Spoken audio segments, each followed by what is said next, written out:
Hello, everyone. Thank you so much for attending this talk. My name is Bo Jian. I'm currently a grad student in the University of Toronto, advised by Professor Pikimenko. In this talk, I will present our work ECHO, which is a compiler-based GPU memory footprint reduction technique for LSTM RNN training. Our work starts by making the observation that the GPU memory capacity limits the LSTM RNN training performance. There are three main strategies to the memory capacity limit, namely CPU offloading, data encoding or compression, and selective recomputation. We select the third strategy because it is both general and potentially has low performance overhead.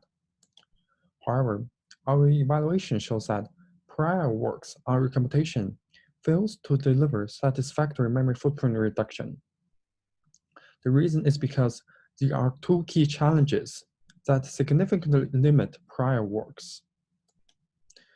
In this work, we propose ECHO, a graph compiler path that addresses two key challenges of selective recomputation, namely the estimation of memory footprint and runtime overhead. Our evaluation of ECHO on the machine translation application shows that it can deliver 3 times memory footprint reduction, but it only comes with 1% performance overhead. Such memory footprint benefit can be converted into 1.35 times faster convergence to the same validation quality by using a larger training batch size. We are excited to say that both ECHO and the GPU memory profiler tool used in this work are open sourced under the MXNet machine learning framework. Let us start with some background knowledge on DNN training and LSTM RNN. What we are seeing now is a very simplified view of a deep neural network where we have input data X, model parameters W, and output label Y. At high level, DNN training consists of 3 major steps. In the forward pass, we feed the model with the input X to generate the output label Y by using the model parameters W. In the backward pass, the gradients of the training loss are propagated backward through the model from the output to the input. In the weight update phase, model parameters are updated using their respective gradients. Due to the existence of the backward pass, certain data entries have to be stashed by the forward pass in memory to compute the gradients during the backward pass. Such data entries are denoted as feature maps. Consider the computation graph that consists of 4 consecutive operator nodes and their respective gradient nodes, denoted by prime. Those operator nodes all have their output stashed as feature maps. Prior works observed that there is large temporal gap between the time when the feature maps are generated during the forward pass and the time when they are used during the backward pass. Such large temporal gap causes those feature maps to not be able to be released back to the storage pool when the forward pass is finished, leading to 4 persistent storage units that contribute to the total memory consumption. Because of this, feature maps have been shown to be the major cause of high memory footprint in convolutional neural networks, which is a state-of-the-art DNN model. We, however, observe that the same statement holds true for LSTM RNN as well, whose details will be illustrated in the next slide.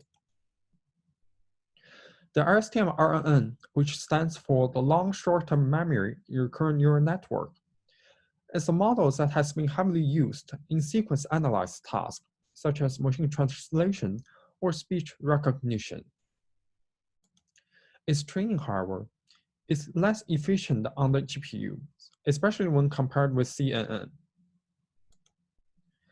To understand the reason behind such inefficiency, we did a comparison study of throughput versus batch size between ResNet 50, which is a state-of-the-art CNN-based model, and NMT, which is an LSTM RNN-based model. We observe from the left-hand side that the training throughput of ResNet saturates as the batch size increases. We observe from the right-hand side that although the training throughput of NMT keeps increasing with the batch size, such increase stops at the batch size of 128. And the reason is because the model hits the GPU memory capacity limit, and hence the batch size cannot be further increased beyond this point. We therefore conclude that the memory capacity limits the NMT training throughput. To dive deeper into the reason why NMT has large GPU memory consumption, we developed a GPU memory profiler under the MXNet machine learning framework. Our profiling analysis on the MT model reveals that feature maps again dominate the GPU memory footprint, as they consume around 87% of the total GPU memory consumption. The memory capacity limit has been studied extensively in prior works. There are three main strategies to this problem. The first strategy, CPU offloading, temporarily offload data entries from the GPU to the CPU. Such an approach is general, but it has the disadvantage of intensively using the PCIe or NVLink interconnect, which can be a very precious resource in the distributed training context. The second strategy, data encoding or compression, generally has low performance overhead. However, it has the disadvantage of being specific to a certain model or layer type. The third approach, selective recomputation, is both general and potentially has low performance overhead, which is the reason why we decided to select it as our major strategy in this work. The idea behind selective recomputation is to trade runtime with memory capacity. Consider the memory usage example that we had previously. Selective recomputation creates a recomputation path that brings the feature maps all the way to the front of the computation graph. This hence allows us to reduce the amount of feature map storage and hence the peak memory consumption of the model by 3 storage units. However, it comes with the cost of having to recompute those feature maps when the backward path starts. However, the good news is that the recomputation overhead can be controlled if the recomputation paths only involve lightweight operators. We observe that prior works on the selective recomputation fail to deliver satisfactory memory footprint reduction effect. As by applying prior work on the MT model, we are only able to trade 70% of the performance with 1.35 times memory footprint reduction, which does not give us enough room to increase the performance by, for instance, doubling the batch size. We argue that the reason why prior work fails is because they did not address two key challenges that are required for selective recomputation to be practical, namely the estimation of memory footprint accurately and the estimation of runtime overhead non-conservatively. Our first key idea, memory footprint estimation, states that for each recomputation, we need to estimate its effect on the memory footprint accurately. Consider this simple computation graph, z is equals to tanh x plus y. If we apply recomputation naively, we observe that the feature maps, which were previously located at z, will be brought to x and y. This hence doubles the amount of feature map storage from n to 2n. And to make matters worse, recomputation also brings performance degradation, hence leading to a double lose situation in which we are losing both memory footprint and performance. If we take this simple compute unit and replicate it by t times, while having all the t operators share the same input x. If we apply recomputation again, we observe that recomputation can effectively reduces the amount of feature map storage from t squared n to 2tn. The reason why computation behaves differently in those two examples is because it has different effect on the global memory footprint, which not only involve tensor shapes and data types. Most importantly, the data reuse across different operators. Because of the reuse, the recomputation decision of a single operator can potentially affect all the other operators in the same computation graph, hence making the global memory footprint analysis a challenging task to do. The reason is because the number of operator nodes in the computation graph is usually huge, in the order of tens of thousands of magnitude. Our second key idea, runtime overhead estimation, states that for each recommendation, we need to estimate its effect on the runtime overhead non-conservatively. Consider the fully connected layers, which are known to be compute-heavy. Our profiling analysis reveals that fully connected layer consume around 50% of the MT training time. Because of this, such layers cannot be naively put on the recommendation path. The reason is because they will significantly increase the recommendation overhead. Hence, they are usually directly excluded in prior works. We observe, however, if the layer-specific property of the fully connected layers are taken into account, their feature maps can be recomputed without recomputing the fully connected layers themselves. The reason is because those feature maps do not have data dependency on the output value y. Such layer-specific property is just an example for the fully connected layers, and those properties should be leveraged so that we do not lose a single potentially free memory footprint reduction opportunity. Based on those two key ideas, we propose ECHO, a selective recomputation graph compiler path that is integrated in the MXNet NNVM submodulo, the state-of-the-art machine learning framework graph compiler. ECHO is fully automatic and transparent. It requires no changes in the training source code from the front-end users. ECHO addresses the key challenges of selective recomputation, namely the estimation of memory footprint accurately and the estimation of runtime overhead non-conservatively.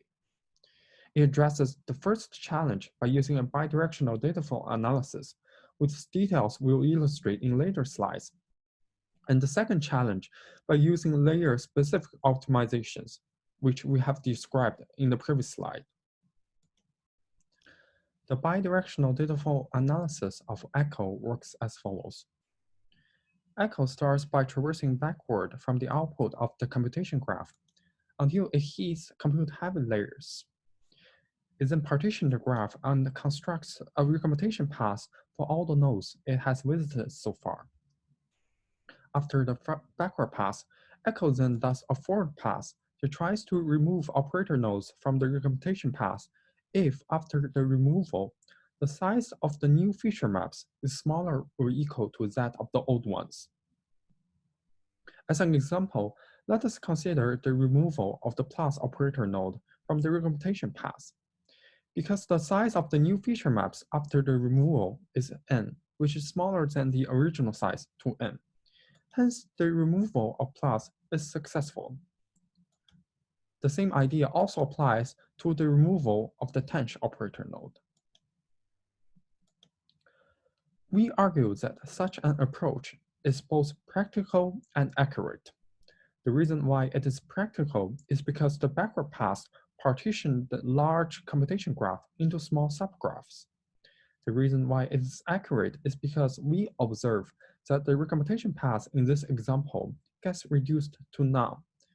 This matches our previous observation that recomputation is not helpful in this example. Consider the second example that we had previously, where we have t operators sharing the same input x. Although the backward path in this example is similar to what we had before, the forward path, however, is different. Due to storage reuse, all the correlated operators that share the same input x will forward propagate simultaneously. This hence requires us to consider the sum of the new feature maps versus that of the old ones. Because the former is t squared n, is greater than the later, which is 2tn. Therefore, the forward propagation stops right at the beginning, leaving the recomputation path untouched. This again matches our previous observation that selective recomputation is very effective in this example. Now that we have described the motivation, key challenges, and key ideas behind ECHO, Let us now evaluate how Echo performs on real DNN workloads.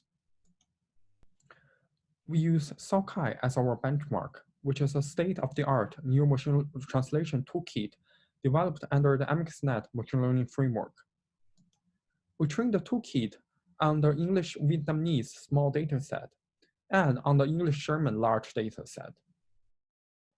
To show the effectiveness of Echo, we use the following three key metrics, namely the training throughput measured as samples per second, the GPU memory consumption that we obtained from NVIDIA SMI, and most importantly, the training time to validation accuracy. In this work, we use blue score as our accuracy, where higher blue score denotes better accuracy. The hardware platform we are using is a single machine with 4 2080 Ti GPUs that has 11 GB memory capacity. The software we are using is CUDA 10 with cuDNN 7.6 under the MXNet 0.12 machine learning framework. We'll be comparing between three systems, namely the baseline system without recomputation being applied, the recomputation proposed in prior work denoted as mirror, and our own recomputation mechanism, Echo. To evaluate the effectiveness of Echo on memory footprint and performance, we trained the three systems on small dataset, single GPU. We used the subscript to denote the batch size that we are using. The comparison on the left-hand side is in terms of memory consumption, where lower is better. And the comparison on the right-hand side is in terms of throughput, where higher is better. We observe that prior work fails to deliver satisfactory memory footprint reduction with acceptable overhead. On the other hand, Echo can reduce the memory footprint by as much as 3 times, but it only comes with 1% performance overhead. Because Echo's memory footprint is much smaller than the memory capacity, this allows Echo to further increase the batch size from 128 to 256. Therefore, further boost its training performance to 27% higher than the baseline, leading to this double win situation in which Echo is winning both in terms of the memory footprint and performance. To evaluate the effectiveness of Echo on training convergence, we trained the three systems on the large dataset, multiple GPUs, and used the same number of training steps.